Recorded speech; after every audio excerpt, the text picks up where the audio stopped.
Nous allons recommander ce programme sous la grâce de Dieu. Seigneur, nous voulons te recommander ce programme. Merci pour l'initiative, merci pour l'inspiration. Je prie parce qu'il est écrit, l'homme ne vivra pas seulement de pain, mais aussi de toute parole qui sort de ta bouche. Ta parole édifie, ta parole guérit, ta parole sauve, ta parole restaure, ta parole bénit, ta parole vivifie. Nous voulons, Seigneur, que à ce moment que nous écouterons ta parole, que nous ne soyons plus les mêmes personnes, que la semence qui va tomber puisse produire des fruits dignes de la repentance. Bénis ces moments.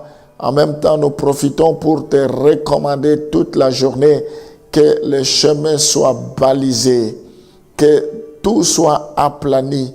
Nous voulons que toi, tu puisses te glorifier au travers de nous, que nous soyons des instruments efficaces que tu vas utiliser, Seigneur. Dans le nom de Jésus, nous t'avons ainsi prié. Bénis cette parole que nous allons écouter. Amen.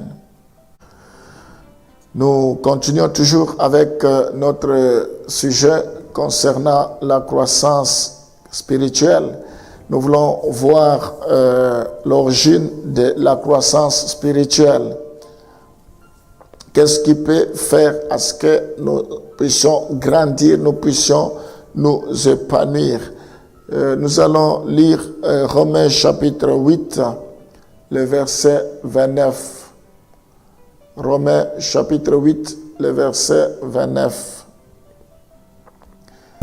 Car ceux qu'il a connus d'avance, il les a aussi prédestinés à être semblables à l'image de son Fils, afin que son Fils fût le premier-né entre plusieurs frères.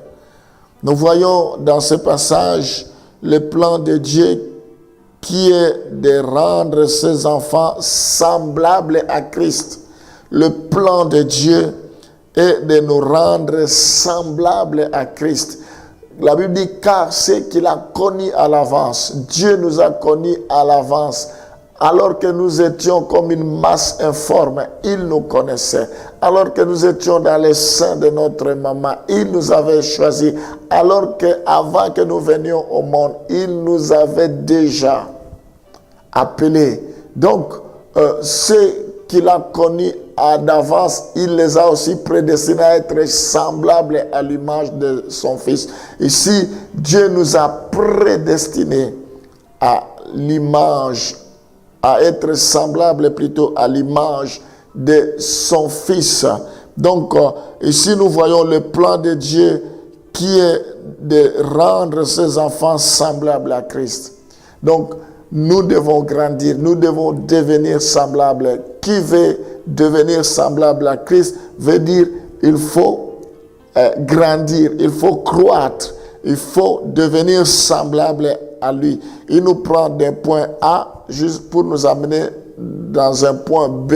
Donc, c'est tout un processus. Il faut que nous puissions collaborer, coopérer, communier avec lui et devenir conforme à sa sainteté. 1 Pierre chapitre 1, le verset 15 à 16. 1 Pierre chapitre 1, le verset 15 à 16. Mais puisque celui qui vous a appelé est saint, vous aussi soyez saints dans toute votre conduite. Selon qu'il est écrit, vous serez saints car je suis saint. Ici, nous voyons le plan de Dieu n'est pas seulement que nous devenions semblables à Christ, mais aussi que nous soyons conformes à sa sainteté. Celui qui nous a appelés est saint. Il veut que nous devenions aussi saints comme lui. Selon qu'il est écrit, vous serez saints car je suis saint. Nous serons saints car il est saint. Parce que notre Dieu est saint. Il nous rendra saints. Nous tendons vers la perfection, vers la sainteté. Dieu ne peut pas nous demander ce que nous sommes incapables de faire. Si Dieu nous demande cela, ça veut dire que nous sommes capables de le faire. Quand la Bible dit « repentez-vous », ce n'est pas à Dieu de se repentir à notre place. C'est à nous de nous repentir pour que nous devenions des saints comme lui. C'est possible parce que à cause de son sang, nous sommes sanctifiés, nous sommes saints. Son sang a coulé une seule fois sur la croix et cela reste valable. À cause de son sang, nos péchés ont été purifiés. Il éloigne nos péchés comme l'Occident est éloigné de l'Orient. Il ne se souvient plus jamais de nos péchés.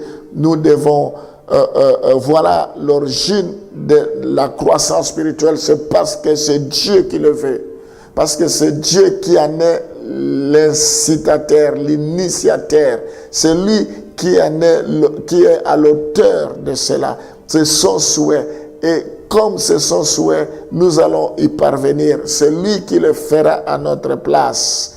Et nous verrons la gloire de Dieu. Seigneur, je te bénis parce que tu désires notre croissance. Parce que tu t'investis. Tu t'es investi, Seigneur, pour que nous puissions croître, nous puissions nous épanouir. Ce que tu as lavé, choisi, justifié à l'avance, Éternel. Je prie pour que ta volonté s'accomplisse dans nos vies, que ta volonté s'accomplisse dans la vie de chaque frère, de chaque sœur, de chaque maman, chaque personne. Oh Seigneur, tes brebis entendront ta voix et ils te suivront. Oh, que tes enfants s'épanouissent dans le nom de Jésus. Je refuse le statu quo. Je résiste contre tout obstacle à la croissance de tes enfants. Que cela s'écroule au nom de Jésus. Que les liens soient rompus, soient brisés maintenant. Oh Seigneur, je déclare un nouveau vent, un nouveau départ dans la vie de tes enfants. Qu'ils s'épanouissent. Tous ceux qui m'écoutent ce matin, qu'ils soient animés par les pensées de l'épanouissement, de croissance, au nom de Jésus. Je prie pour que le ciel leur soit favorable, que tu accomplisses les désirs de leur cœur. L'homme ne peut recevoir que ce qui lui a été donné du ciel. Si tu es pour eux, qui sera contre eux? Ce que tu as sanctifié, que tu as lavé, que tu as sanctifié, que tu as justifié, que leur vie soit cachée en toi dans les lieux célestes, au nom de Jésus. Amen.